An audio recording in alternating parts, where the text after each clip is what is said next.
My take on the Nolan Wells case, Bart did it.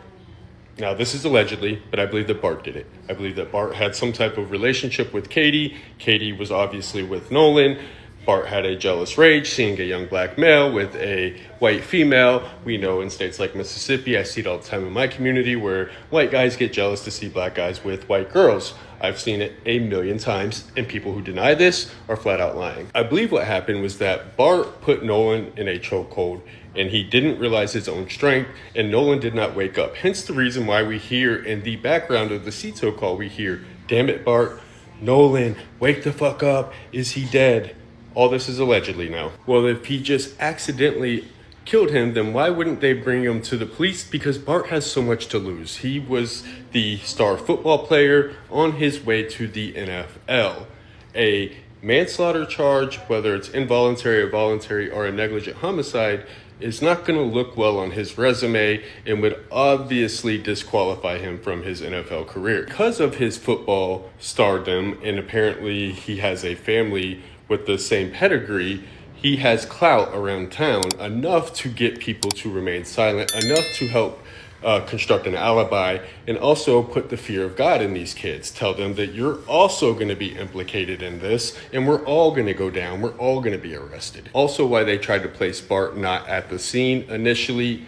Now, they went on a speaking tour. Warren did the most talking, and listening to him talk with Officer Tatum, he almost did too much talking and told on the crew. Warren says that when they got the boat back, that he went upstairs to talk to the father of one of the kids rather than hanging out with everybody downstairs. He says that they were talking about boats up there. Now, why would you even bring this up? Like, why would this even be a part of the story if it was such an innocuous thing that you were just going upstairs to randomly talk to a father about boats? The reality is because they weren't talking about boats. They were constructing an alibi and a cover story. And when they came downstairs, it was automatically like, oh, what happened to Nolan? Where is Nolan? Has anybody seen Nolan? Let's call the Coast Guard.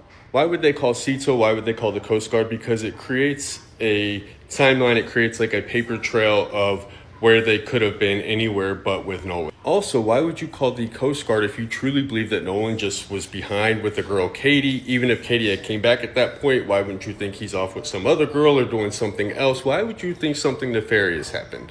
Why? Because you had his phone and you knew that something nefarious happened. Again, this is allegedly. Let's smoke them out. What doesn't come out in a wash always comes out in a rinse. I've chimed in on the Nolan Wells of it all yet because I'm still synthesizing the information. But I just watched a video. It is midnight. I just finished a workout and something clicked. I watched a video that made something else click that I watched earlier today, and that's this.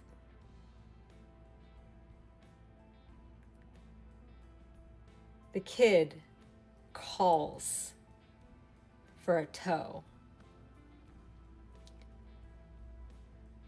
The woman, Vicky, calls the captain to do the tow. And she says, this kid's grandfather, this Jerry Ackerman, is a member. Before she says the guy's name, the captain says, Jerry? I just got off the phone with him. I literally just got off the phone with him. And he said that they don't need a tow, that they're fine. So, hold on. The grandson is calling for the tow simultaneous to the grandfather calling the captain of the towboat saying they don't need a tow before the captain gets a call from Vicky. When did the kid call the grandfather?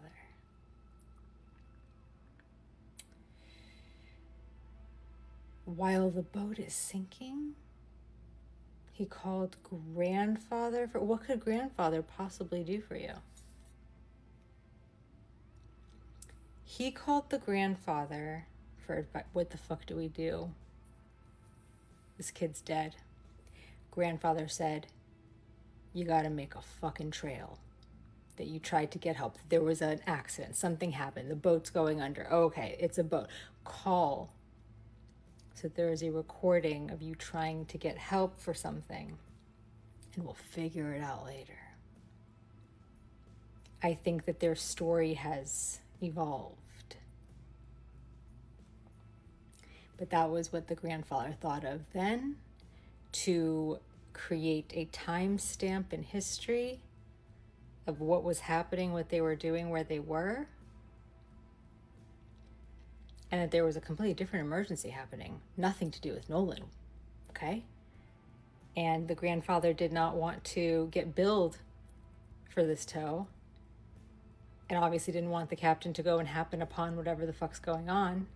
So he preempts the emergency call to the captain and says, hey, you might get a call, but they don't need it. I walked them through it. It's fine. It was an alibi advised by the grandfather. You remember the Murdoch documentary series? You remember that, right? You remember when his son killed a girl in a boating accident, right? And how they completely jumped into action immediately without skipping a fucking beat to do a cover-up. They all get back. They all wipe all of, in unison, all wipe their social media. Why would you have to do that? Well, why the fuck would you have to do that? If you left him on the island, why are you deleting all of your social media? Another thing. I couldn't imagine that they want to get underage drinking on camera. So what they had articulated to me, that it wasn't abnormal for people not to snap and not to do a lot of pictures and things like that, because they were focused on but you being told me off of the they mainland. showed you pictures and videos. Yeah, so but they it's did not take uploaded. pictures and videos. No. It's not a lot of pictures, and they weren't uploaded. Shut the fuck up, Brandon, because he is spinning his wheels here, trying to convince Nancy that the boys were telling the truth. They let me see their videos on their phones. And that, of course, they wouldn't want to film themselves drinking. They all film themselves drinking. No, but they wouldn't upload it onto Snap. Here's why he just fucked up. The mother, one of the first days after this all happened, the mother said, we wanted his phone because he had snapped, and we wanted to see the snaps that he had snapped. And the snaps were deleted. So she had seen his snaps. The whole point of Snapchat is that you are able to post things that maybe you don't want a record of, but at least everyone knew you were having fun. The stuff deletes. You know if someone screenshots it. So he had absolutely snapped. They wanted to go into his phone, into his account, because you can see your historic snaps, and those were gone. And today, Crump, the family via Crump, subpoenaed Snapchat and Meta. Why would they do that if they didn't abso-fucking-lutely see his snaps that those fucking kids deleted? And this fucking Brandon Tatum is helping them cover it up. Fuck you. Ew, Brandon Tatum. Anyway, those are my thoughts right now. I think it's obvious to us all what the fuck We've happened. seen, hey, let's pull up that video, control room, of everyone getting on the boat before they went to Horn Island. It's very interesting, evidentiarily. Okay, here we go. This is from the Officer Tatum show, and you're about to see people. There they are down at the right. And there's actual video of people see the boat at about 1 o'clock. Oh, there we go. Excellent shot, guys. People are getting on, people getting off. And it keeps going to where you see everybody that got on the boat. But here's my big question tonight, before I can even get to the alleged witnesses that Tyler Cox is telling us about. Dave Mack, joining me, Crime Stories investigative reporter. Can I see the video again, please? Dave Mack, I'm seeing everybody preparing the Triton to go out, In this shot, they're down at about 3 o'clock. Okay, keep looking. 3 o'clock, 3 o'clock, 3 o'clock. And then suddenly you switch to a different camera. There you go. That's the boat. So, Dave Mack, where is the evidence? Where is the video of the boat? Is that Nolan right there? Walking along the light blue shorts, and he at that time had on a white shirt. I think that's Nolan right there. Dave Mack, where is the evidence, the video evidence of them coming back? Nancy, we have not seen evidence of them coming back. Remember, 3 boats caravanned out to the island, and then we have different stories about when they arrived back on the mainland. But we don't have video of any of them showing back up. So we don't have that video. Correct. Okay. It is 4:47 p.m. on the 4th of July, and a boat is taking on water off the northwest tip of Horn Island, Mississippi. A distress call goes out. A bilge pump has failed. 7 people are aboard, and the caller cannot say for certain who they are.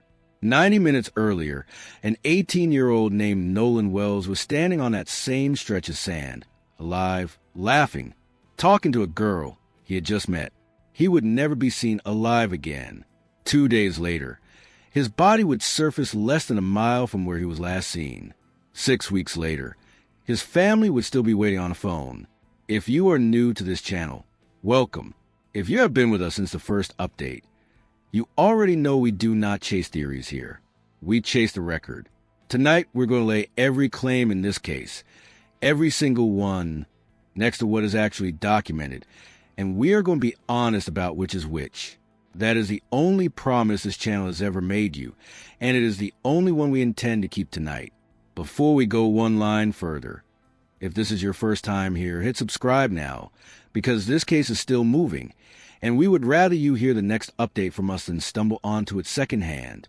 And if you have watched 3 or 4 of these with us already, but never actually joined the channel, our numbers tell us that is most of you.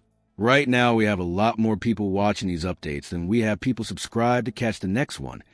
And that gap matters more than you might think, because it decides whether you see the update the moment it drops or 3 days later buried under everything else. It costs you nothing. Fix it now and let's open the file. Before this was a case number, before grand juries and subpoenas and sealed autopsy reports, it was a life.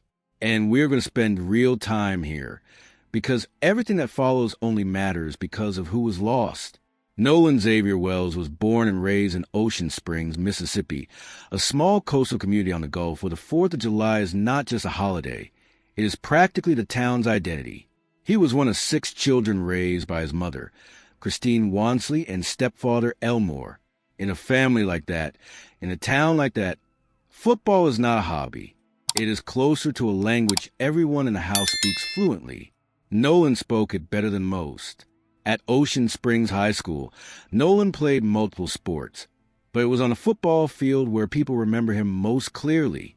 His high school coach, Jake Bramlett, would later describe him as a young man who led by example rather than by volume.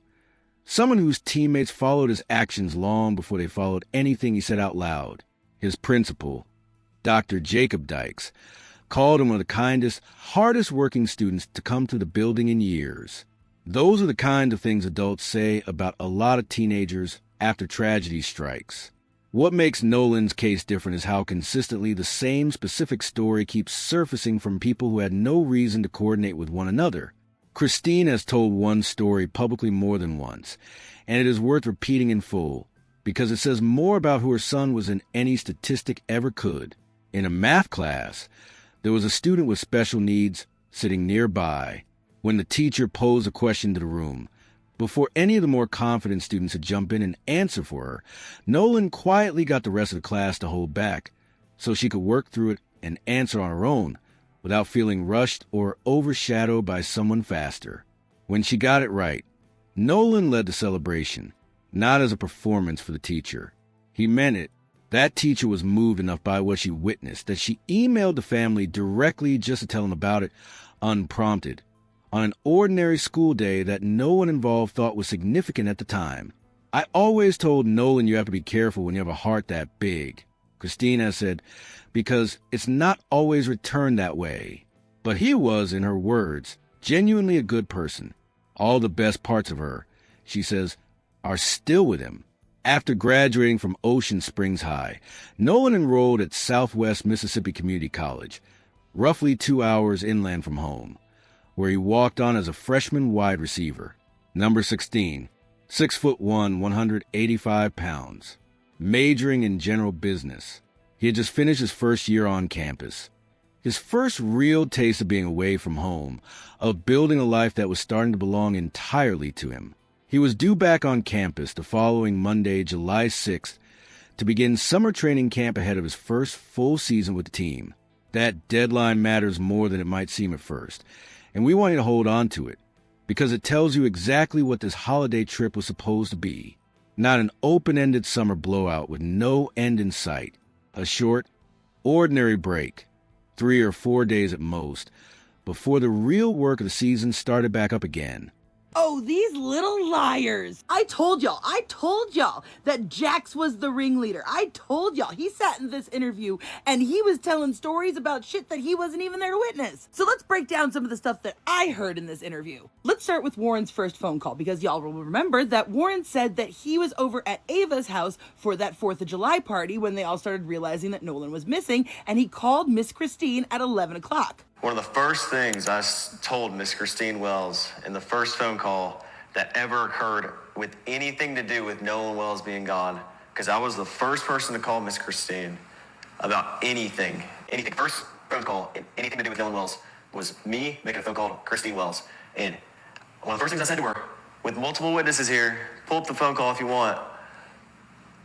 She said, oh, well, Nolan's location is with y'all at, where the house we were at. And I was like, well, no, he left his phone with us. I told her this.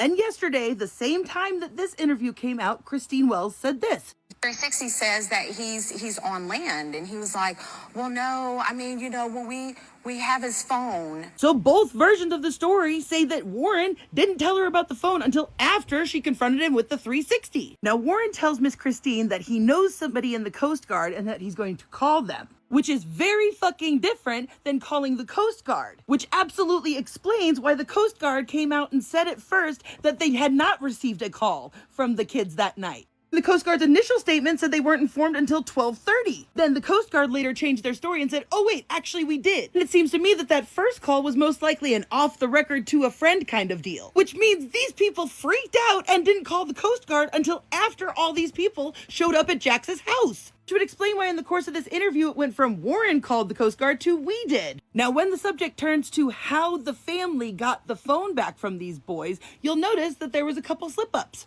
Warren, you weren't at the house, and so you weren't there when they came to get the phone and all that.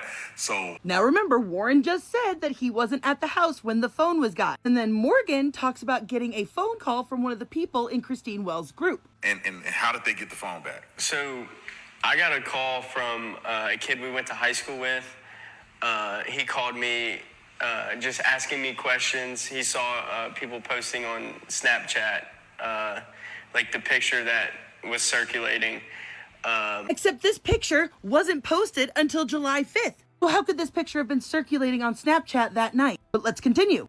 And he called and he was asking questions. He was like, where's Nolan? When's the last time y'all seen him?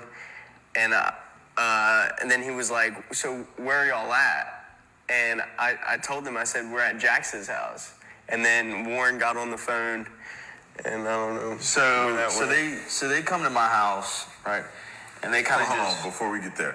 Was it confrontational, or was it just just trying to find? It was confrontational. Yeah, already? wouldn't y'all agree? Yeah. He was 110%. He was very confrontational. And when did this was this on the night of the 4th or the next day? This was the night when this was before they came and got the phone. So this is the night of the 4th, yes. You guys are missing a part of the story. How did you get from Ava's house to Jax's house? Because Miss Christine is watching you guys on the Life 360, so suddenly she's seeing the phone leave one location and go to another. Of course I would be upset. And now all of a sudden Warren is there when the phone stuff starts happening? He's listening to the phone call? Now I need y'all to remember that Warren also said that the phone was in his truck on the first conversation, as we have from this report. Meaning if we were to believe Warren that he was not there when everybody showed up looking for the phone at some time in between 11 and 1 a.m., so then that would mean after they heard this angry phone call, Warren gets the phone out of his vehicle and puts it in Jack's house and then leaves. There's probably like 10, 15 people in my house I don't even know.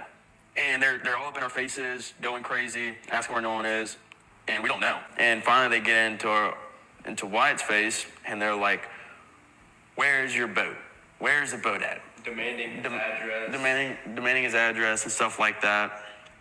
And he finally ends up giving it to him. We give them the phone. They have the phone at this point. Then they get the address to his house. Then they go to his house.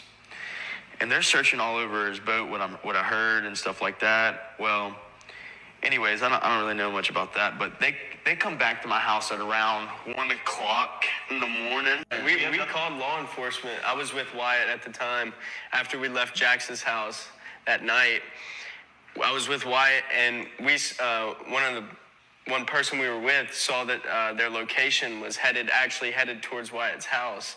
And so Wyatt got on the phone with 911 and was like, hey, these people are on the way to my house or already at my house.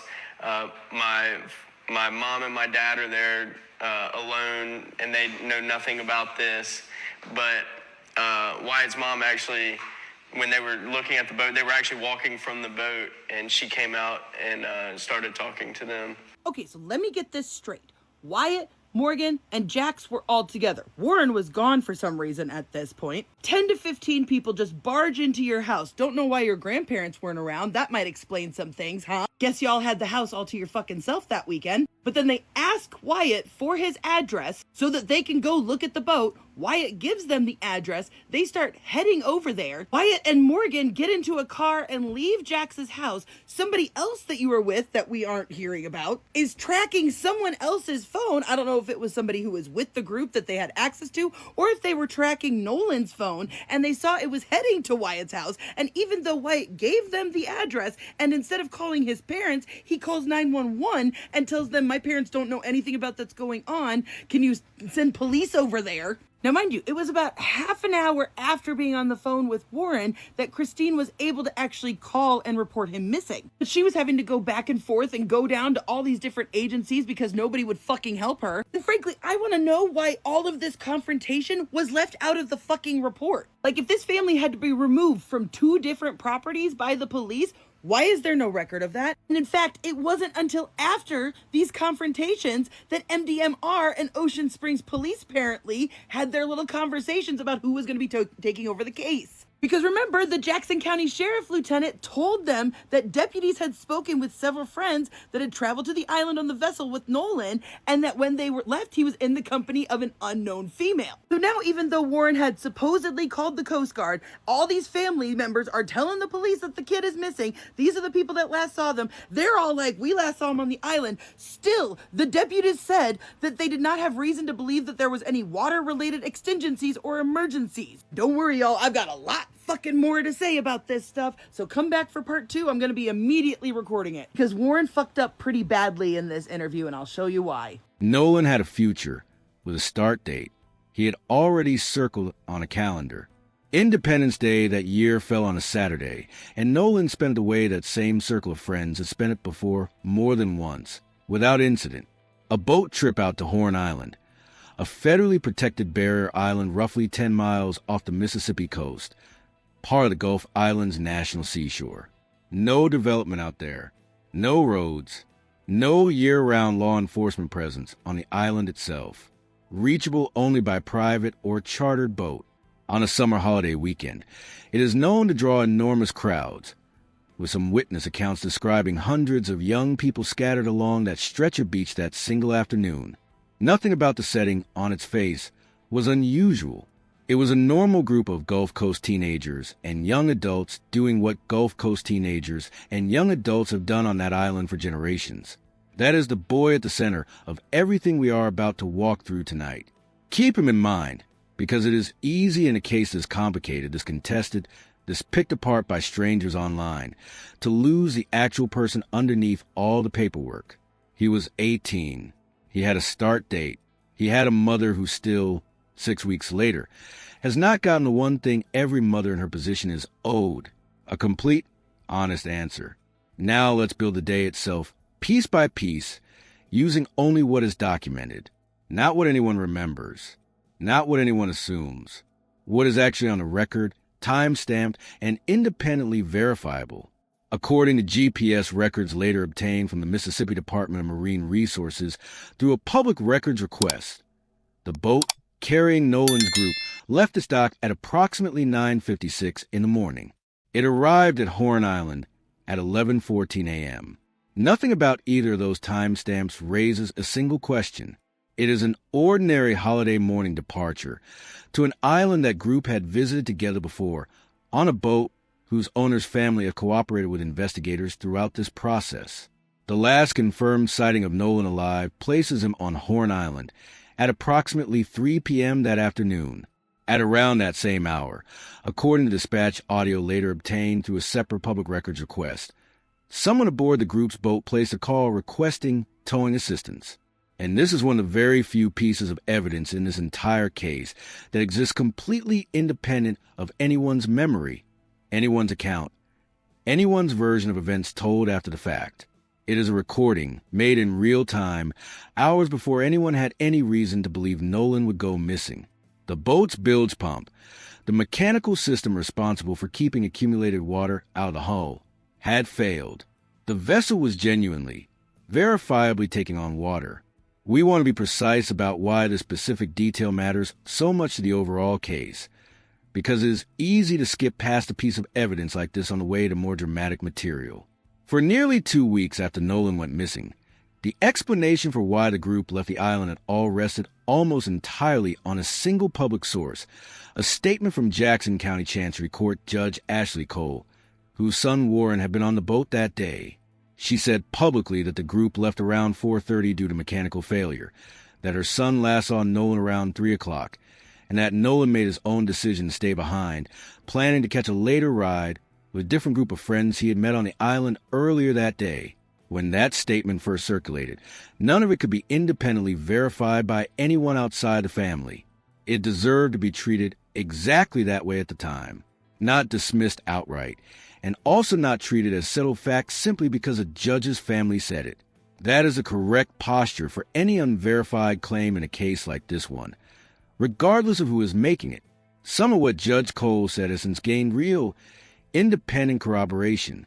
The dispatch audio, recorded hours before anyone knew Nolan would ever go missing, confirms that the mechanical failure genuinely happened. Nobody invents a boat emergency in advance of a disappearance that has not occurred yet. That specific piece of the account holds up under scrutiny, and it is important that we say so plainly. The same way we would flag it if it did not hold up, the GPS data tells a closely aligned story on timing. According to those records, the boat left Horn Island at 4:31 p.m., nearly matching Judge Cole's public account almost to the minute. It arrived back at the original departure dock at approximately 5:44 p.m. But the GPS logs reported through CBS News do not stop there, and this is a part of the timeline that has received far less attention than it deserves. The boat does not simply go home and get put away for the night. It moves into Fort Bayou at 5:52, back to the dock at 6:06, then to the Fort Bayou boat launch at 7:19 p.m. After that, according to the report, it is trailered, moved over land, presumably towed by a vehicle, to a Biloxi residence belonging to the boat's owner. That is 4 separate documented stops across nearly 3 hours before that boat is ever put away for the night. As of this recording, nobody connected to that vessel has publicly walked through, in detail, what actually happened at any of those 4 stops. Here is what is confirmed: a genuine, independently corroborated mechanical failure on the water, a documented departure from the island without Nolan aboard at approximately 4:31 p.m. For subsequent, GPS confirmed stops over the following 3 hours: movement that is entirely on the record, but currently unexplained in public detail. Here is what remains unconfirmed. Exactly why Nolan was not aboard when that boat left the island. What occurred during the roughly 90 minutes between the 3 p.m. distress call and the 4:31 p.m. departure. A window nobody on any side of this case has walked through publicly in detail. Sam here for a Nolan Xavier Wells update, and excuse me, everybody is now pointing out that Charles and TMZ are now backpedaling on everything they said, because Charles was recently being interviewed, and I think it was by Don Lemon, and he's like, yeah, it's odd that they're going off on Officer Race Batum Tatum's podcast. It's odd that they did this. It's odd that they did that. But TMZ, you have been the ones supporting these young men's PR crusade this entire time. So why now are you finally flip-flopping? Is it because all of the backlash you've been getting for reporting on this so incorrectly and favoring one side over the other? Because every time Harvey was on there, he said, oh yeah, we've corroborated the footage with them on the Sea-Tow call. And then when Trent Out Loud, shout out, burr, burr, burr, to my man says Trent Out Loud said, where is the metadata? Where is the META? Where is the META, son? We need to see it all day, son. Where is it? Where's the metadata? And Harvey's like, oh yeah, we just believe them. So I'm glad TMZ is backpedaling, but you guys should have been on this from day one. Because one thing about TMZ, we all respected you on that celebrity tip for always like, why are you guys even using Officer Race Batum's video with his bug on it, his logo? I've never seen TMZ rock anybody else's video. They always have the TMZ bug on their videos. So do better, TMZ. Secret Service Sam Out Samson for president of the world.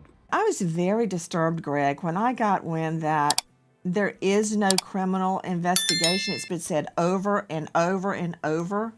Why not? We don't know how he died. For instance, if he did have water in his lungs, okay, maybe he did drown. But how did he get in the water? Did he fall in the water?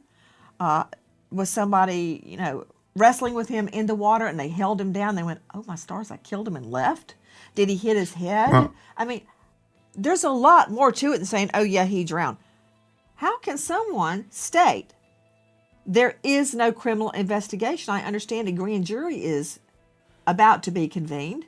That doesn't mean there's a crime, but doesn't that suggest to you a grand jury inside the Superior Courthouse, inside the district attorney's office, would suggest there is a criminal investigation?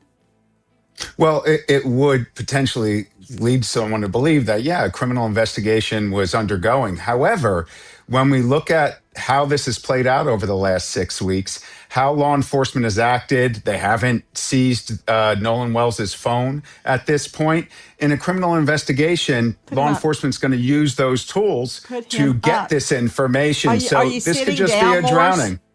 I'm sitting down, and this could just be a drowning. And that's why they're looking at it that way, because nothing's told them it's yet.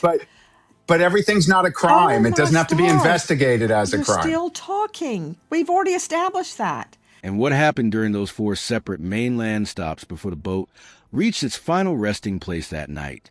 We're going to sit with that gap for a moment, because it is the single most important open thread in this entire case, and we intend to come back to it more than once tonight. Before we go any further, we need to pause here, because this is exactly the point in the story where a family stopped being a family enjoying a holiday and became a family fighting for answers. And it is also the point where we want to make sure you are actually with us for the rest of this. If you are finding value in how this case is being laid out tonight, fact by fact, source by source, do us a favor and hit that subscribe button before you keep watching, because we're only about a third of the way into what we have for you tonight. And the second half is where the phone evidence, the autopsy delays, and the district attorney's own written commitments come into play. Our numbers show something we want to be honest with you about. We have significantly more people watching these Nolan Wells updates than we have people actually subscribed to the channel, which means most of you watching this right now will not automatically see the next update when it drops. If you want to be one of the people who does, now is the moment to fix that. It takes about 2 seconds. Comment the word horn below if you're locking in for the rest of this, because in about 10 minutes we're going to circle back to that exact comment thread when we get to the 90-minute gap.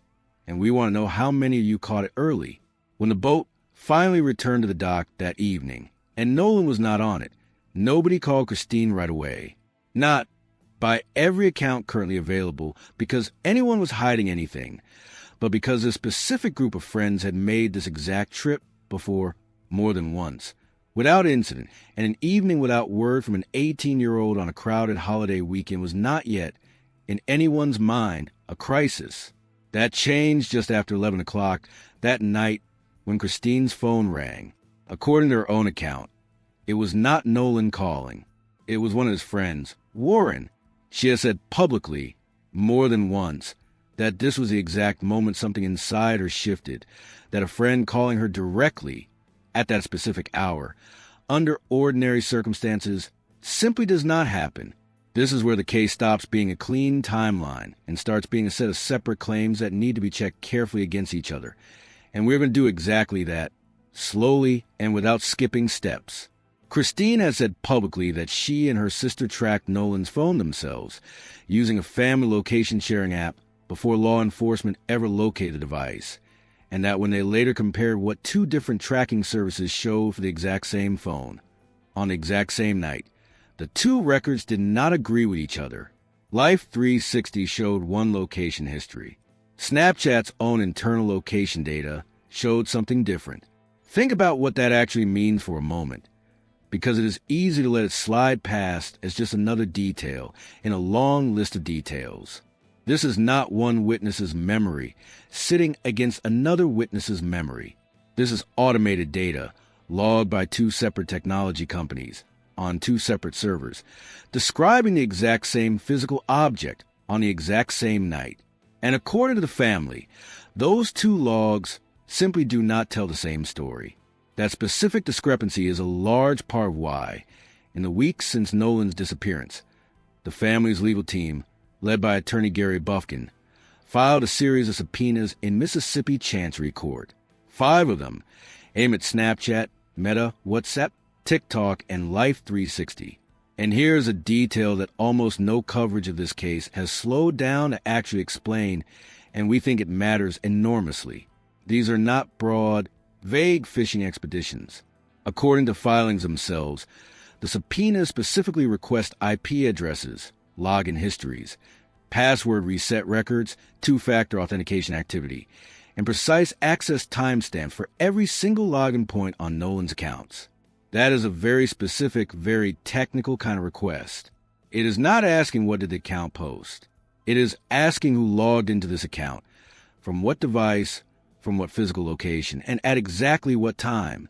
Every one of those platforms stores that kind of access information on their own servers, entirely independent of whatever happens to the physical device itself. Clearing content off a phone screen does not touch it. Christine has said that when she and her sister finally got access to Nolan's phone, both of his Snapchat accounts were completely empty. No saved photos. No saved videos. This despite the fact that, by her account, Nolan reliably documented outings exactly like this one, and despite the fact that some of that content should typically still have been retrievable within the app's normal 24-hour visibility window, regardless of what had been actively deleted. Some text messages appear to be missing as well. We want to be careful and precise here, the same way we ask you to be careful and precise when you're evaluating any claim in this case. None of what we just described proves, on its own, anything about who did what or why. People clear their own phones for all kinds of reasons that have absolutely nothing to do with the crime. What matters for understanding the rest of tonight's update is this. Whatever was deleted from the visible screen of that phone is not necessarily gone forever. Forensic extraction can often retrieve data off a device long after someone assumes it has been permanently erased. And separately, this is exactly where those 5 subpoenas are aimed. Server-side records exist completely independent of whatever survives on the physical device itself. Whoever cleared those Snapchat accounts, if anyone did, erased what was visible on a screen. They did not, and could not, erase what may be sitting on a server in a data center somewhere. with a login timestamp attached to it that has nothing to do with what the app shows a user. There is one more detail in the public record here that is easy to read past, and we think it should not be. When investigators put out a public call for footage from Horn Island on July 4th, they did not simply ask for photos and videos generally. According to that request, they specifically asked for original, unedited photos and videos, particularly anything depicting alleged altercations or containing images of Nolan Wells. Sit with that word for just a second. Unedited. Law enforcement does not typically go out of its way to specify that evidence needs to be unaltered unless it already has some reason to believe that altered versions are circulating and creating confusion. That single word choice tells you something important about what investigators were already contending with by the time they made that public request. A media environment where clips were already being cut, captioned, slowed down, and passed around long before anyone with a badge had verified where they actually came from or what they actually showed. We're going to come back to exactly why that matters in a few minutes, when we walk through the two pieces of viral misinformation that have shaped more public opinion about this case than almost anything else in the actual record. Let's stop here for a moment and lay out, plainly, exactly where the case stands based only on what we have covered so far. This is going to update as we move through tonight's file. So pay attention to what's on this list right now, because part of it is about to change. Confirmed, the boat's documented departure at 9:56 a.m. and arrival at Horn Island at 11:14 a.m., a genuine, independently corroborated mechanical failure and distress call at approximately 3 p.m. departure from the island at 4:31 p.m., without Nolan aboard. For additional GPS-documented stops on the mainland across the following 3 hours before the boat was put away for the night.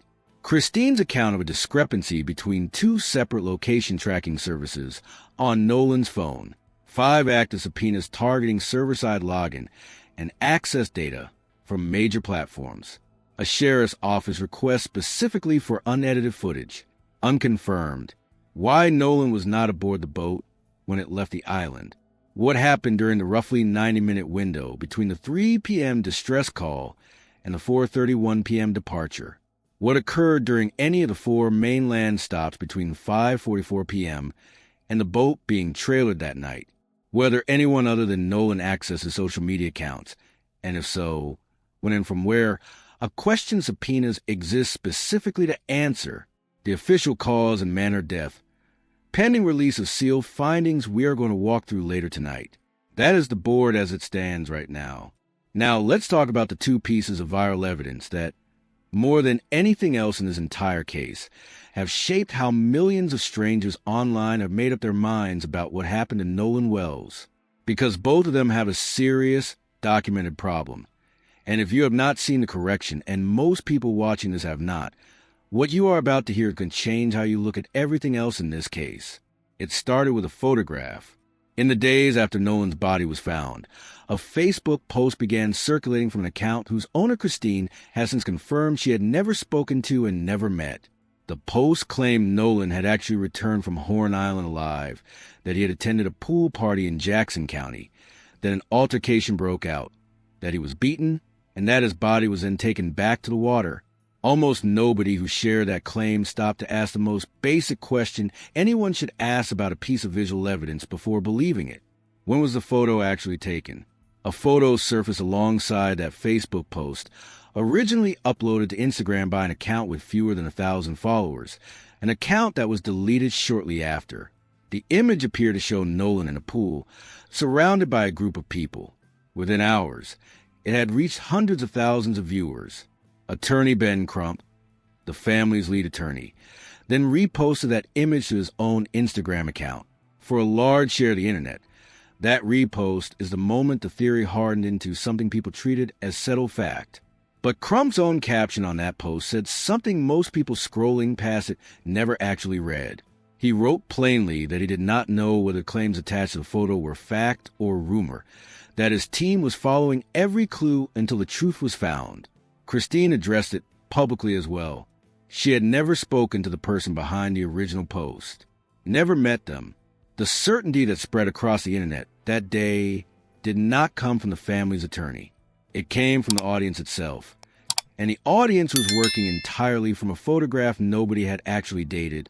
That question had an answer, and Rolling Stone published it, alongside photo metadata obtained independently from a second separate source. The photograph was taken on June 27th, 8 days before the 4th of July, not July 5th, not after Horn Island, 8 full days before Nolan ever boarded that boat. The party in that image took place in Pass Christian, Mississippi, in an entirely different context, on an entirely different night. The person who confirmed that date knew Nolan well. His name is Trayston Shepard, a close friend who spoke separately to both Rolling Stone and ABC News. Shepard is also black and part of the same friend group as Nolan. He did not attend that particular party himself. He had been working all day and had church the following morning, but he knew exactly who was in that photograph. He identified them himself, including Nolan. He confirmed they were there that specific night, and he confirmed the date was June 27th. Rolling Stone independently corroborated that date through metadata obtained separately from a second source entirely apart from Shepard's own account. The photo, according to Shepard, was never posted as evidence of anything. It went up as part of a completely casual photo dump, a routine collection of recent memories shared online the way anyone might. It was uploaded on July 5th, but uploaded on July 5th and taken on July 5th are two entirely different things. And that distinction is the entire foundation this piece of theory was built on. Shepard's own response to the theory that grew around that image was not diplomatic. He called it unbelievable. He called it heartbreaking. What the internet held up as proof that Nolan was alive on July 5th was, in fact, a photograph taken before he ever stepped foot on that boat in the first place. The first pillar of the viral narrative around this case has collapsed under its own metadata. But the photo was not the only piece of viral evidence driving public opinion. There was also a video, and it deserves the exact same level of scrutiny.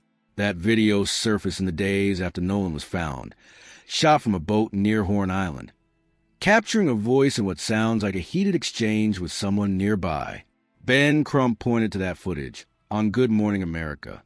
He described it to ABC News as Nolan and somebody yelling at one another on the boat. You can hear an argument going where Nolan is saying, "Give me my freaking phone. What are you freaking doing?" Crump said on air, and he said he believed the voice on that recording belonged to Nolan. Today, the person who is actually in that video has spoken directly to ABC News. His name is Trayston Shepard. The exact same close friend who confirmed the pool party photo was from June 27th. And what he told ABC News directly contradicts what the family's own attorney told the country. "We didn't do anything wrong here, and we don't understand how we're getting so much hate behind it," Shepard said. "We all cared and loved Nolan, and nobody wanted to see Nolan die. Nobody wanted to see his life be taken so short."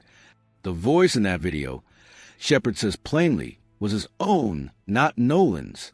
"That's the video I'm referring to," he told ABC News. "And that's me yelling." He was not in any kind of dispute with Nolan that day.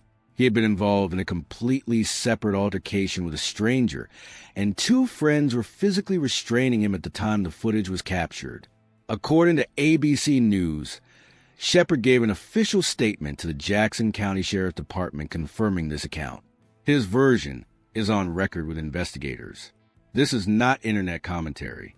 It is a documented, on-record contradiction between the family's own lead attorney and an eyewitness who has spoken directly to law enforcement.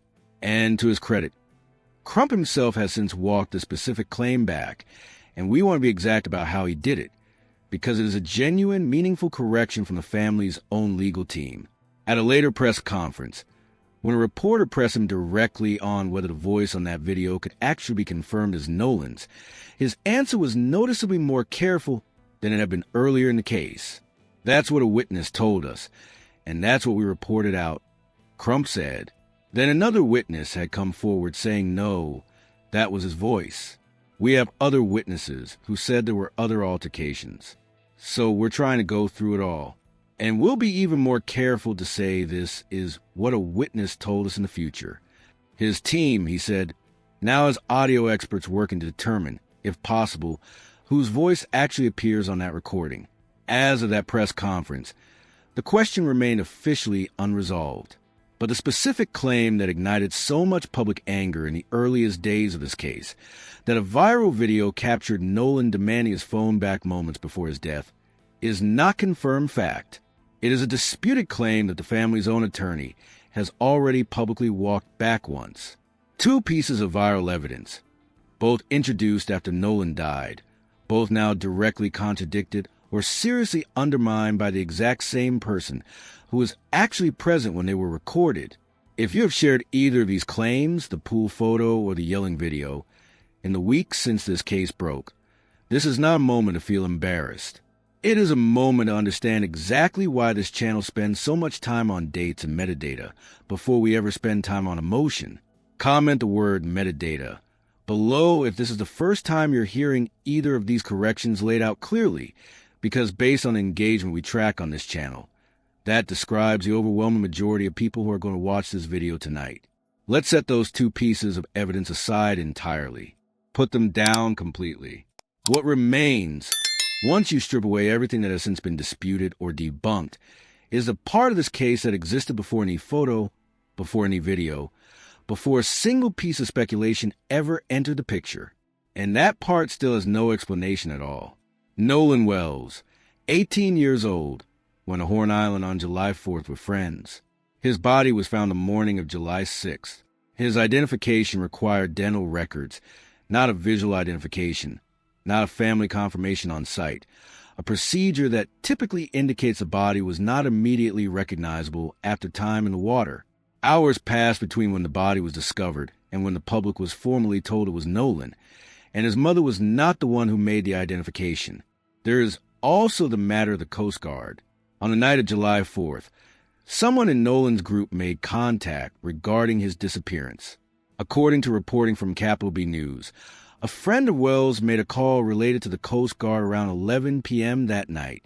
The Jackson County Sheriff's Office did not formally request Coast Guard assistance until around noon the following day, and a formal, coordinated search did not begin until that point. NBC News has separately obtained audio through an official records request capturing Nolan's friends calling for towing assistance that evening. The same distress call we walked through earlier, confirming the boat had genuinely malfunctioned. CBS News separately obtained the GPS data we've already covered in detail, showing exactly where the boat went across those 4 documented stops. That is not speculation. That is GPS data from a state agency reported by CBS News. And then there is the phone itself. Nolan's mother has confirmed that when her son was reported missing, his phone was in possession of one of his friends, a friend who initially told her he had no idea where Nolan was. She later alleged that when she finally recovered the device, content she would have expected to find there simply was not present. That specific allegation has not been independently verified by any outside party. But the fact that the phone was in someone else's possession, and the fact that his whereabouts were initially not disclosed to her, are not in dispute by anyone in this case. None of what we just walked through came from a Facebook post. None of it required a viral theory to exist in the first place. Every one of these details was sitting in the public record before any of the speculation ever began. Now, let's talk about who was actually on that island that day, and why almost none of them have chosen to speak publicly. There are people who were on Horn Island on July 4th who have not come forward. That is not a theory. That is a documented fact reported by multiple outlets, including Mississippi Today, which has described many of the young people who were present that day as afraid to come forward, not because they have nothing to offer investigators, but because speaking publicly means becoming part of a national story. It means being investigated. In the current climate around this case, it means potentially becoming a target online. The Jackson County Sheriff's Office has made a public appeal specifically asking anyone with photos, video, or first-hand knowledge from Horn Island that day to contact investigators directly. That appeal is not procedural boilerplate. It is an acknowledgement from law enforcement itself that their account investigators have not yet fully heard. Trayston Shepard understood the personal risk of speaking publicly and came forward anyway. He spoke to ABC News. He clarified the video. He gave an official statement to the Jackson County Sheriff's Department, and he told that outlet plainly why he would not do it on camera. Since Nolan's body was found, Shepard said he and others in their friend group had been receiving death threats. The person who stepped forward specifically to correct the public record, to walk back a claim that had gone viral and inflamed millions of strangers, is now being threatened for having done exactly that. The young woman who was with Nolan when his friends left the island has now been publicly identified as well. Her name is Katie McCormick. Her sister, Gracie McCormick, confirmed publicly that Katie was there that day, and that Katie's account, as relayed to her family, does not fully support the version of events the friend group presented publicly. According to her family's public statements, Nolan's friends were pressuring him to end his conversation with Katie so he could return with them. Katie assumed, based on what Nolan told her directly, that he was heading toward the boat. She got home safely that day, on a separate boat entirely. She did not see what happened after the two of them parted ways. Here is the actual position Katie has taken, as relayed to her family, and it is far more limited and far more careful than most of the public conversation surrounding her has treated it. She and Nolan met that day, spent time together, and eventually parted ways. She got back on a boat with her own friends, separate from Nolan's group. She assumed, based entirely on what Nolan told her directly, that he was heading back to rejoin his own friend's boat. The detail that matters most here, and the detail that has been flattened almost completely in most online discussion of this case, is this. Katie never actually witnessed Nolan get on that boat. She assumed it based entirely on his own stated plan. She did not personally observe him rejoining his friends. That is a meaningfully different kind of statement than a direct eyewitness contradiction of the friend group's account. It is the difference between I watched him walk away and physically get on a different boat, and he told me his plan, and I had every reason to believe he would follow through on it. Both of those things can be true in sequence if something changed between the moment of that conversation and whatever happened in the minutes after. Witnesses exist in this case. Some of them are too afraid to speak publicly. And the one piece of physical evidence that could answer questions when human witnesses cannot or will not has for weeks sat with the family's team rather than with the people running the official investigation. That piece of evidence is Nolan Wells' phone, and it is where tonight's update genuinely earns its title. We're now roughly at the halfway point of everything we have for you tonight, and this is exactly where the case gets technical. So we want to make sure you're still with us before we go there. If you've made it this far, you already know more about the actual documented state of this case than most of what circulates online in a given week. That is not an accident. That is the entire reason this channel exists. And it is also exactly why we need you to actually be subscribed, because everything we're about to walk through, the mutual phone inspection, the district attorney's written commitment, the sealed autopsy, and a federal letter with an actual deadline attached to it, all of that is still developing in real time as we speak. Comment the word ledger right now if you're planning to be here when the next update on this specific thread drops, because from this point forward in tonight's video, everything belongs in one of two columns, confirmed or unconfirmed, and we want to know how many of you are tracking this the same disciplined way we are. Ben Crump confirmed to ABC News that Nolan's phone is a key piece of evidence in this case. He described the fact that it was in the possession of Nolan's friends, rather than in the family's hands, as suspicious in his own words. He said the family ultimately retrieved it themselves, using the Life 360 tracking app. He said he believed what was on it mattered. What he did not do, for a significant stretch of this investigation, was hand it over to the Jackson County Sheriff's Office. According to ABC News reporting published in mid-July, Crump had not turned the phone over to law enforcement, and Sheriff John Ledbetter confirmed that fact directly to the outlet. Crump's stated position at the time was that the family intended to turn it over, but only after completing their own independent review first. That is entirely within a family's rights. Families retain independent attorneys precisely so they can conduct parallel investigations of their own. That is not, on its own, obstruction of anything. But here's what that meant in practical terms for weeks. There was an active death investigation being run by the Jackson County Sheriff's Office, and the piece of physical evidence the family's own attorney called significant. The phone his mother says was missing content she would have expected to find was not in the hands of the people conducting the official investigation. That changed, at least in principle, on July 15th, when Nolan's parents met directly with Jackson County District Attorney Angel Myers McElrath for the first time since their son's body was recovered. Ben Crump described that meeting as respectful and candid on both sides. And out of that meeting came two announcements that reshaped the entire direction of this case. First, the DA told the family that once the Jackson County Sheriff's Office concludes its investigation, this case will be turned over to a grand jury. Second, both sides agreed that Nolan's phone would undergo what Crump described as a mutual inspection, meaning the state investigators and the family's own independent experts would examine the device together, at the same time seeing the exact same extracted data simultaneously. Attorney Eric Hertz, who is helping lead the family's independent investigation team alongside former law enforcement experts, was named specifically to help oversee that cell phone download process. We need to be precise about what a grand jury referral actually means here, because it has been widely misunderstood across coverage of this case. A grand jury referral for an unnatural or suspicious death is standard procedure in Jackson County. It does not by itself mean criminal charges are coming. The district attorney's office has stated directly that authorities have not indicated at this stage that this is being treated as a criminal investigation. A grand jury is a panel, typically somewhere between 15 and 25 ordinary citizens, who review whatever evidence prosecutors choose to present to them and decide whether there's enough to support a formal indictment. It is not a trial. It does not mean guilt has already been determined for anyone.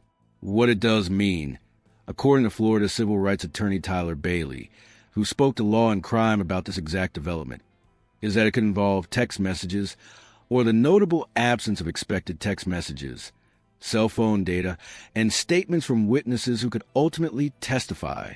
Bailey was careful to note that a grand jury presentation does not automatically point toward homicide. It could just as easily involve charges related to the handling of evidence itself, obstruction, or accessory-related conduct, none of which he was suggesting had actually occurred, only that the range of what a grand jury could examine is far broader than the single word murder that so much online commentary has jumped straight to. Now here's a part of this update that earns its title tonight, because it comes from a specific credentialed, on-the-record voice, a former head county prosecutor with 30 years of criminal trial experience, speaking directly and by name to District Attorney McElrath about exactly this phone issue. And what he laid out deserves to be heard in full before we break it down, because it is sharper and more procedurally grounded than almost anything else that has been said publicly about this case. His core argument is not about who is ultimately right in the underlying dispute over the phone. It is about a basic principle of public communication that a district attorney, in a professional experience, does not get to ignore indefinitely. If the family's legal team sends a formal letter through actual legal channels claiming that a specific agreement was reached back in July, and that letter goes unanswered, uncorrected, unaddressed by the district attorney's office, then the public is not being unreasonable by presuming the letter's account is accurate. Silence, in that specific context, is not neutral. It functions as agreement by default, whether or not that silence was ever intended that way. Let's actually apply that logic ourselves the way an investigator would, because it holds up under scrutiny. A formal legal letter is not the same thing as an offhand comment on social media.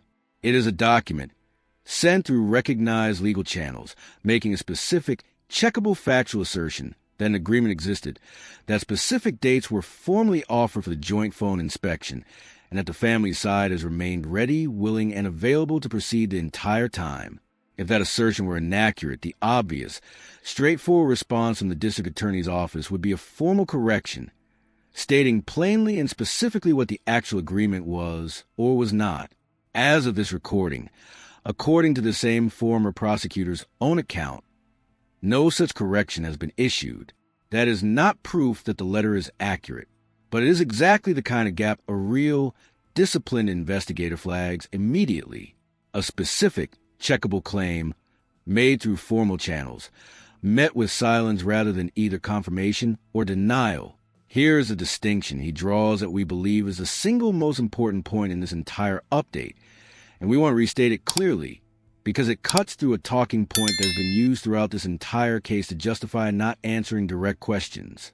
There's a real, meaningful difference between compromising an active investigation and simply correcting a factual claim about a scheduling agreement, declining to publicly discuss evidence, working theories, or preliminary findings is a legitimate, entirely defensible legal position for any prosecutor to hold. But confirming or denying whether a specific meeting happened on a specific date with specific agreed-upon terms is not the same thing as revealing evidence. It is simply answering whether an administrative, procedural fact is true or false. Treating both of those categories as equally off-limits under the same broad umbrella of protecting the investigation is exactly where the specific critique lands hardest, and we think it is a fair one. Now, let's actually explain, in plain language, what a mutual phone inspection like this technically involves, because most of the public conversation around has stayed vague on the actual mechanics, and understanding it precisely matters for understanding why this delay is significant.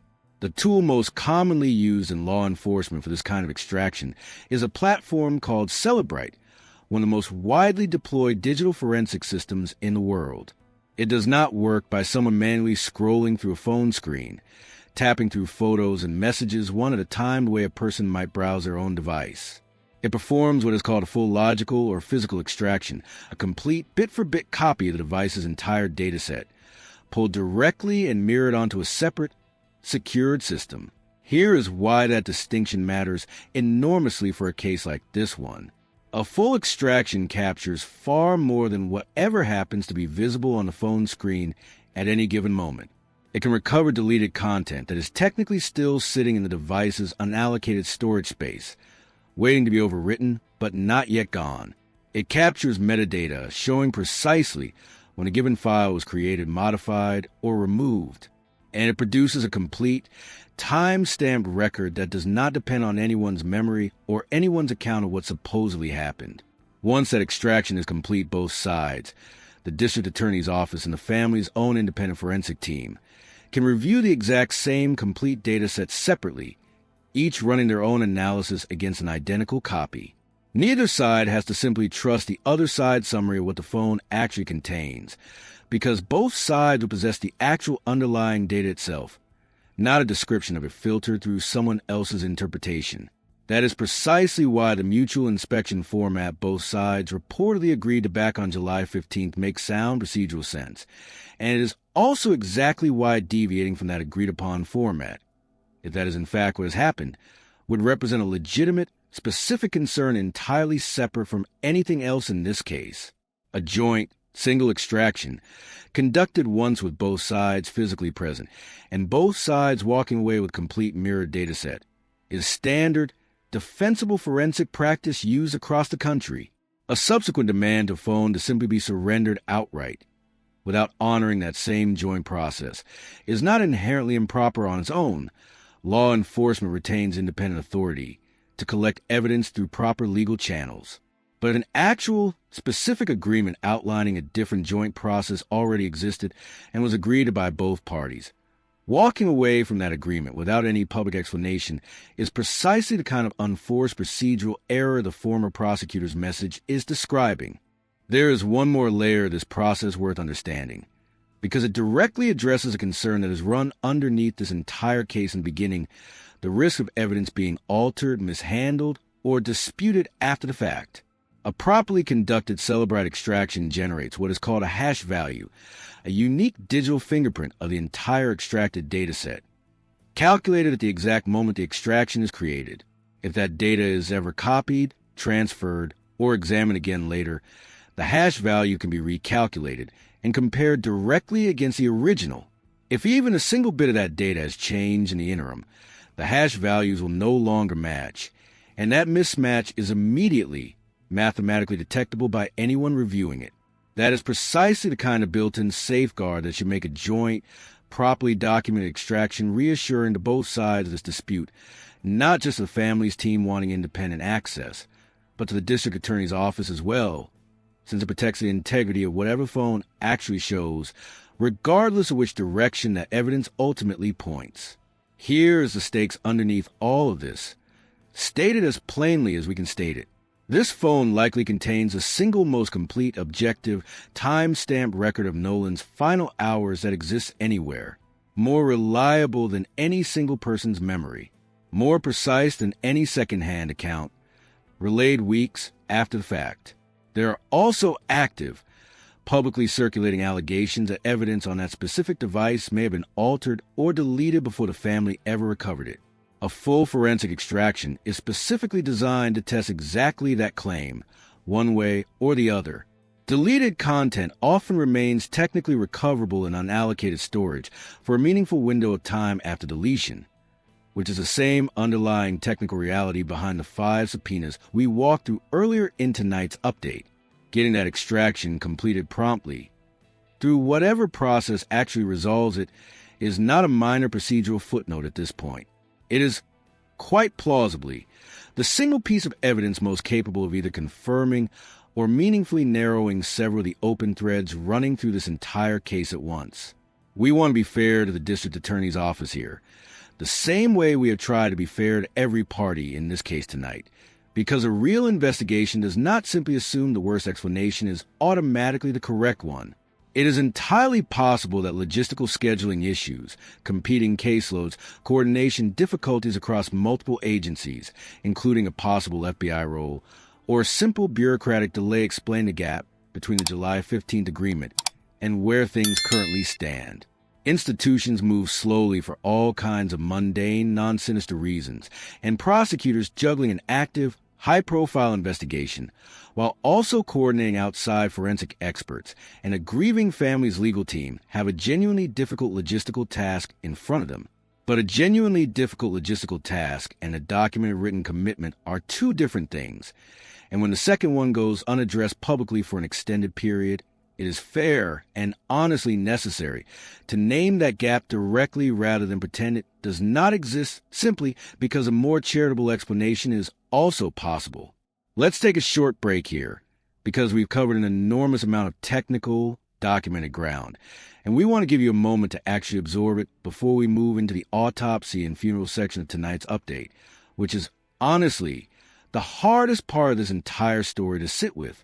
Before we go there, if what you've heard so far tonight is different from what you've seen shared elsewhere on this case, that difference is not an accident, and it is the entire reason this channel exists in the first place. We source every claim we make. We separate confirmed fact from disputed claim from open question, and we correct the record the moment new information changes what we know. The same way we just walked you through 2 separate pieces of viral misinformation that turned out not to hold up.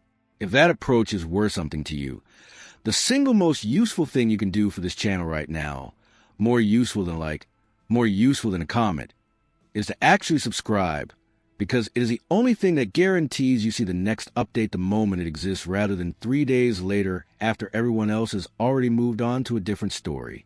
Comment the word confirmed below right now if you can tell the difference, going forward, between something this channel has verified and something we flag as still open, because that distinction is about a matter enormously in the section we're headed into next.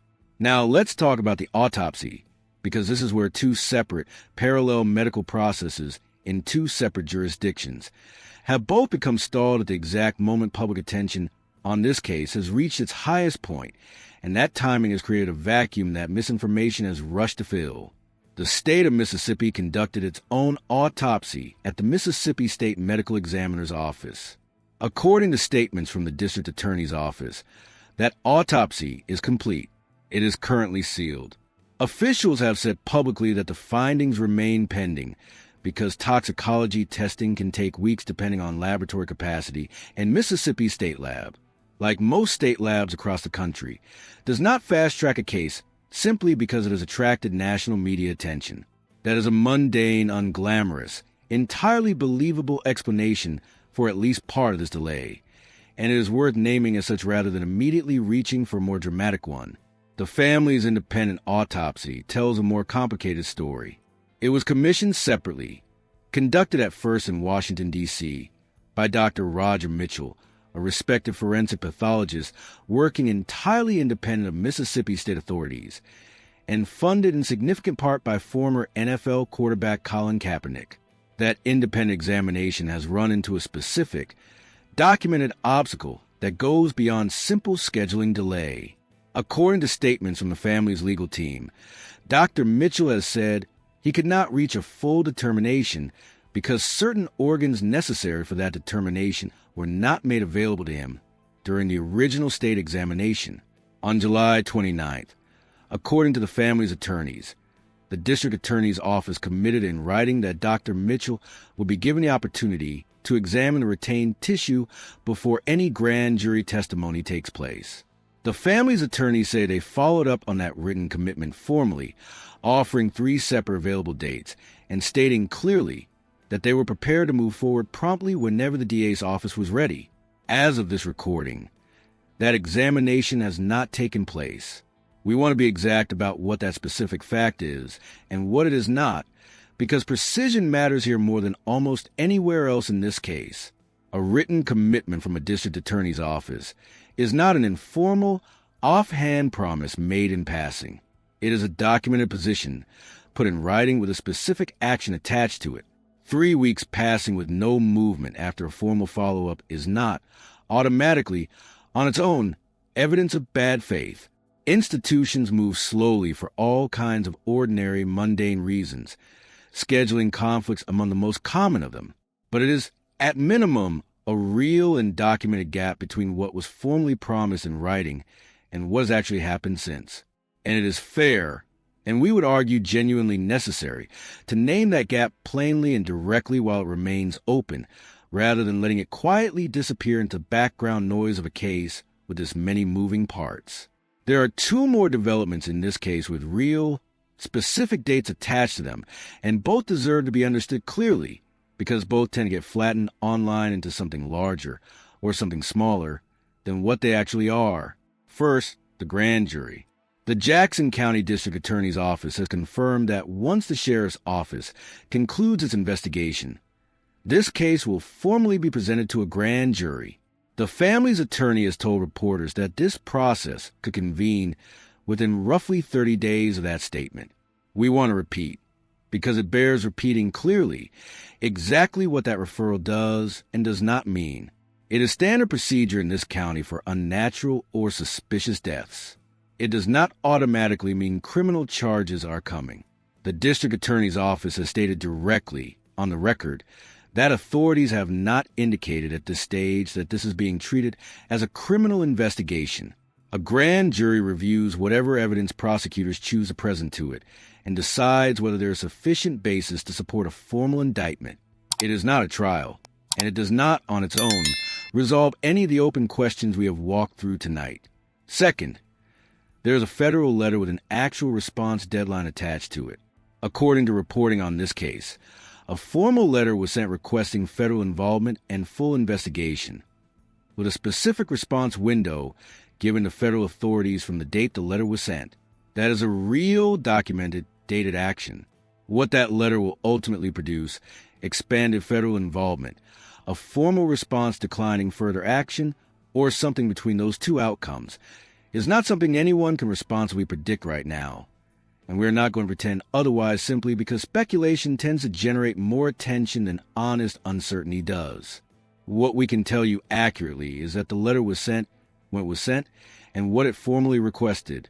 Everything beyond that specific point is genuine, unresolved speculation, and we intend to treat it that way until the record changes. Now, let's talk about what happened away from the courtroom paperwork. Because underneath every legal development we have walked through tonight is a family that has had to plan a funeral in the middle of an active, contested national investigation into their own son's death. Christine Wansley has spoken publicly about the specific choice she made regarding how to hold that funeral, and it says as much about who Nolan was as anything else in this entire case. Funeral services were held at Centerpoint Church in Ocean Springs, with visitation beginning at 9 o'clock in the morning, followed immediately by the service.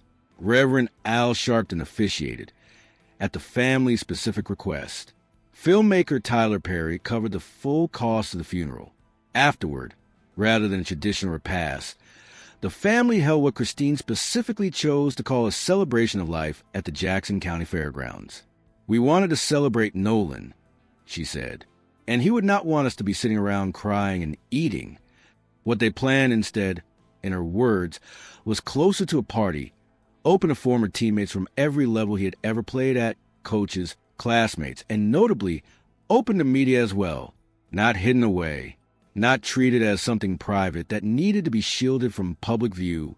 She let cameras in on purpose. Sit with that choice for a moment, because we think it says something genuinely important. A mother who did not yet have her son's official cause of death, who was still fighting for a basic incident report she was legally entitled to receive within 72 hours under Mississippi law, chose to let strangers with cameras into her son's own funeral. That is not typically the behavior of someone trying to hide something from public view. It is, far more plausibly, the behavior of someone who believes a greater danger is the world simply stopping its attention entirely. Christine also publicly thanked two names that most families in a small Mississippi County press conference would never expect to be saying out loud. Tyler Perry, for covering the funeral costs. Colin Kaepernick, for helping fund the independent autopsy. This case had already left the boundaries of Jackson County long before the ground was ever open for burial. It was national before it was ever fully local. Under Mississippi law, a crime victim's family is legally entitled to receive an incident report within 72 hours of the incident. Christine has said publicly that the last direct contact she had received from the sheriff's department for well over a week during an active investigation into her own son's death was a single text message, one that she herself had initiated, simply asking for any kind of update, not a scheduled call, not a formal briefing. One text message sent by a grieving mother to the people investigating her son's death because nobody had reached out to her first. Part of what makes this detail so significant is what came out alongside it. It was not, according to what has since been clarified, simple neglect in the way that word usually implies. The district attorney's office had, at some point, quietly taken over communications with the family directly, routing everything through a victim advocate assigned to the case. Nobody had told Christine and Elmore that this handoff had occurred. So while this family sat there day after day, wondering why the sheriff's department had gone completely silent, the actual answer was a bureaucratic handoff between two separate agencies that nobody had bothered to explain to the two people affected most directly. To the district attorney's credit, once this gap came up directly in the July 15th meeting, she reportedly took accountability for it on the spot. But taking accountability after the fact does not undo the reality that a mother had effectively zero direct contact with law enforcement for over a week during an active investigation into her own child's death. We also need to address something that Ben Crump raised directly at that same press conference, something that sits heavier than almost anything procedural we have covered tonight. Crump spoke with visible, genuine frustration about the additional human costs his family has had to absorb on top of everything else already weighing on them. Friends connected to this case, including Trayson Shepard, have received actual death threats, artificially generated videos, built using AI tools, falsely depicting Christine Wansley have been circulating online, fabricated content targeting a mother who is simultaneously grieving her son and actively trying to plan his funeral. Think about what that actually means in practical terms. This is a woman coordinating a homegoing celebration for her 18-year-old son. She is fighting, through her attorneys, for a police report she is legally entitled to under state law. She is sitting through press conference after press conference, trying to hold herself together in front of national television cameras. And somewhere out there right now, someone is using artificial intelligence to manufacture fabricated footage of her, purely for attention and engagement online. Crump's message on this point was simple, direct, and frankly, difficult to argue with from any position. Nobody's life should be threatened for the act of seeking the truth about how their own child died. Let's pause here for our next check-in, because we're deep into some of the heaviest material this case has produced, and we don't want to move past it too quickly without giving you a moment to catch your breath the way this family has had to, over and over, for 6 straight weeks now. If tonight's update has given you a clearer, more honest picture of this case than anything else you've come across covering it, that is genuinely the entire point of this channel. And it only works if the people who find real value in it actually stick around for the next one. We are not going to pretend the subscribe button is a small thing tonight, because it isn't. Every single update we've done on this case has reached significantly more viewers than it has subscribers, which tells us that most of you watching this video right now found it through search, or through a share, or through the algorithm surfacing it randomly, and have no guaranteed way of seeing the next piece of this story when it breaks.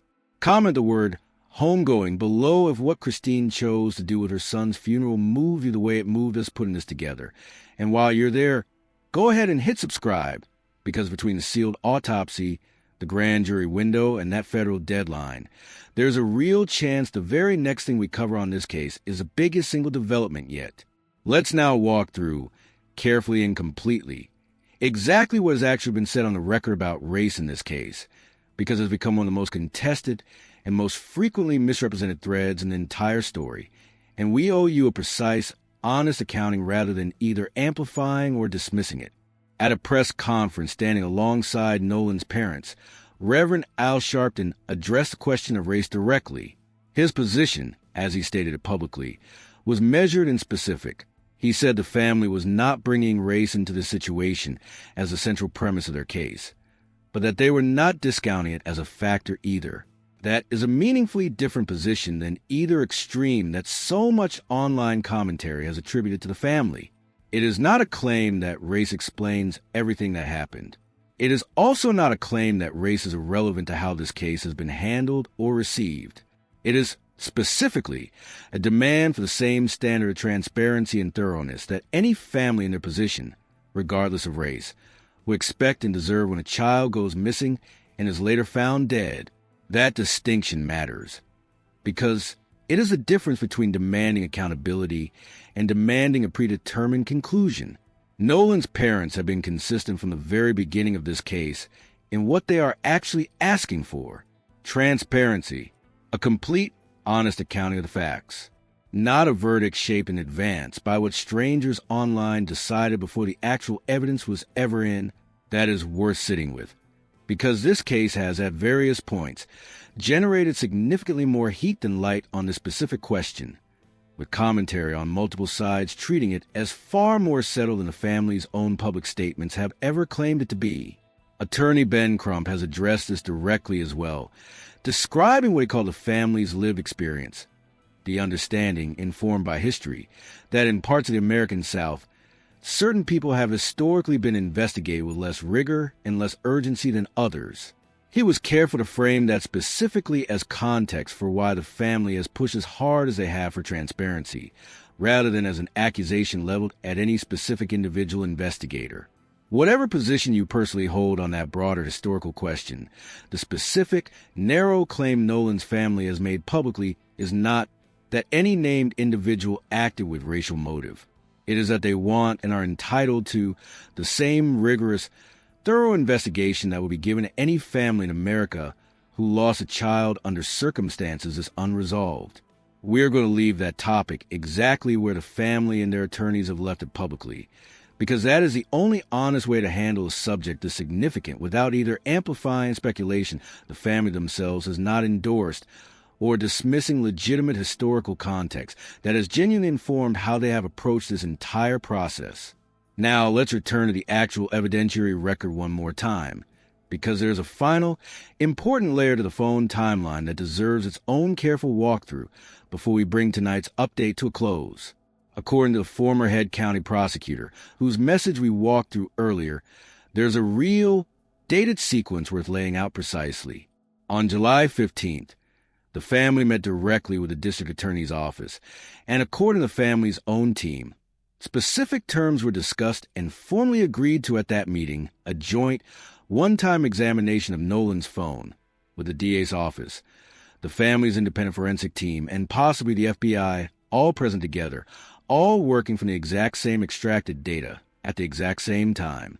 The family-specific, stated concerns going into that agreement were laid out plainly: chain of custody protections, clarity on who would actually have access to the extracted data once it existed, preservation of the physical evidence itself, and a clear timeline for when the phone would ultimately be returned to them, since it is, in their own words, the last thing they have that belonged to their son. After that July 15th meeting, there was, by this account, no meaningful follow-up from the district attorney's office for nearly a month until a formal letter arrived giving the family a narrow window, reportedly 48 hours, to simply turn the phone over. The family was reportedly traveling at the time this letter arrived. This appears to echo an earlier instance of a similar pattern, with the family describing a previous demand that gave them just 24 hours to comply, arriving while they were specifically attending a professional journalism conference out of state. A professional commitment, not an act of evasion. The family's response both times has reportedly tracked the same consistent shape. We agreed to a joint process on July 15th. We are not hiding this phone, and we can make ourselves available with reasonable notice on any day, provided we are given roughly 24 hours to arrange it properly. Do the actual math on that timeline the way a careful investigator would, because the pattern matters more than any single date taken in isolation. Nearly a month of total silence, followed not by a scheduling conversation, but by a hard compliance deadline, twice, with each deadline reportedly landing while the family happened to be traveling. That is not, on its face, a single misconnection. That is a repeated pattern, and a careful investigator does not treat a repeated pattern the same way they would treat one isolated miscommunication. A demand letter giving only 24 or 48 hours notice, sent while the recipient is already known to be away, does not leave a realistic window for compliance. By the time the letter is even received and read, a meaningful portion of that window may already have elapsed before anyone has had any real chance to act on it. We want to state this as directly and as fairly as the underlying material allows, the same way an investigator would state a conclusion once the actual facts genuinely support it. The family's stated requirements here, chain of custody documentation, clear limits on data access, evidence preservation guarantees, and a defined return timeline are not obstruction. They are the standard, ordinary components of any properly documented forensic examination, the exact same safeguards we walked through in detail earlier tonight when we explained how a Cellebrite extraction and its hash value verification actually work. Wanting those specific protections confirmed in writing before handing over the last physical object connected to your own deceased son is not resistance to the investigation. It is precisely what any family in this exact position should reasonably be asking for, and a careful, fair review of this case file would recognize it as reasonable rather than as evasive. There is also a real, documented reason this specific level of caution makes sense, entirely independent of anything unique to Nolan's case. Cases exist in the historical record where evidence has been mishandled even in far less contested, far less publicly scrutinized circumstances than this one, where physical evidence was lost after being formally handed over to authorities, or where certain material was never properly examined at all. We are not suggesting that is what is happening here. What that broader history demonstrates is simply that evidence mishandling is a real, documented risk that has occurred in other cases before, which is exactly why a family in Nolan's position asking for documented safeguards, rather than extending blind trust by default, is a reasonable response to a risk that has already played out against other grieving families in the past. Let's close out the confirmed and unconfirmed ledger one final time before we move into tonight's final section, because a lot has genuinely moved since we opened this file. Confirmed. Everything from earlier in tonight's update still stands. The documented GPS timeline, the corroborated mechanical failure and distress call, the phone location discrepancy Christine has described publicly, the 5 active subpoenas targeting server-side data, and the sheriff's office request specifically for unedited footage.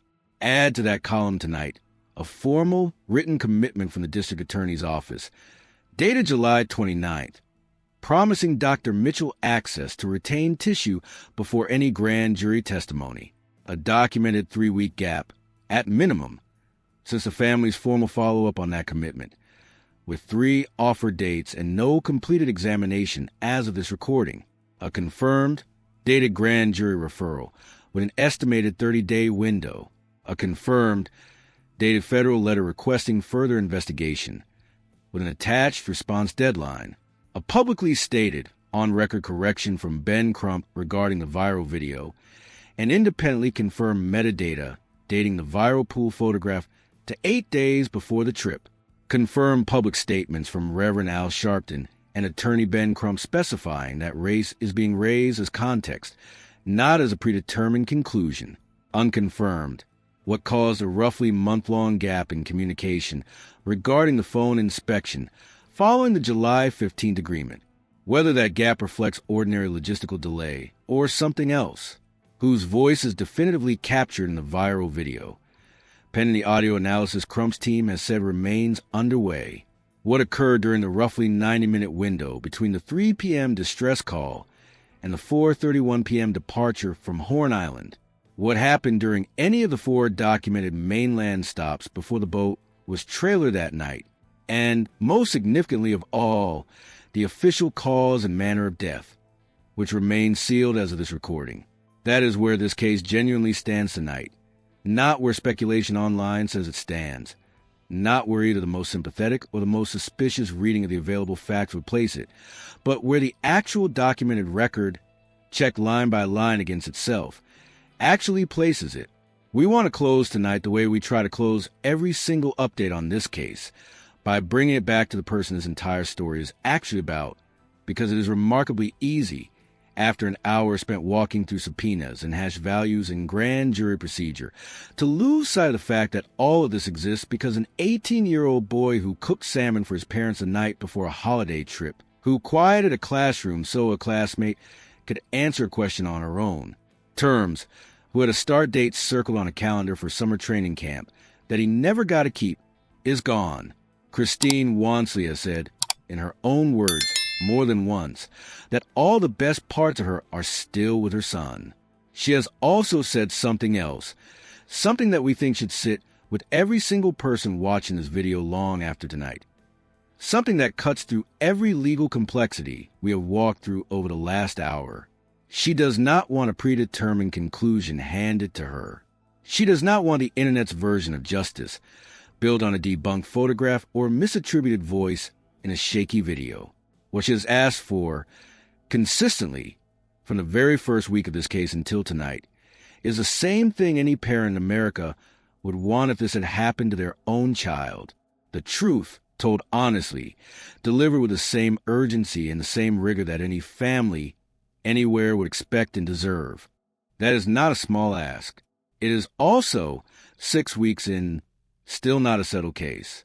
Both of those things are true tonight. And based on everything we have walked through together, both of those things will very likely still be true the next time we open this file. If you have stayed with us for this entire update, every timeline, every subpoena, every sealed document, every correction to a piece of viral misinformation that millions of people online still believe is true, you already know significantly more about the actual, checkable state of this case than most of what is currently circulating on social media. That is not an accident.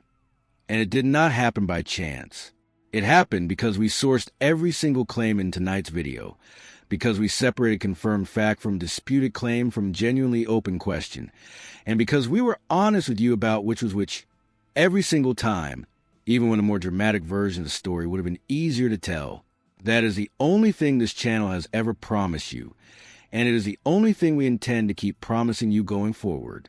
Between the sealed state autopsy, the still pending independent examination, the 30-day grand jury window, and a federal letter sitting out there with its own response deadline attached to it, there's a very real chance that the next update on this case is the single biggest development we have covered yet. If you want to be there for the moment it happens, rather than finding out secondhand days later, the only way to guarantee that is to actually be subscribed to this channel right now, before you close this video. Comment the word truth below if that is exactly what you're still waiting for in this case. The same thing Nolan's own mother has been asking for since the very first week. And hit subscribe if you want to be here when it finally arrives. Nolan Xavier Wells was 18 years old. He had a start date on a calendar he never got to keep. His family is still waiting for the file to open completely. So are we. This has been True Crime Killers. File open. We will see you at the next update.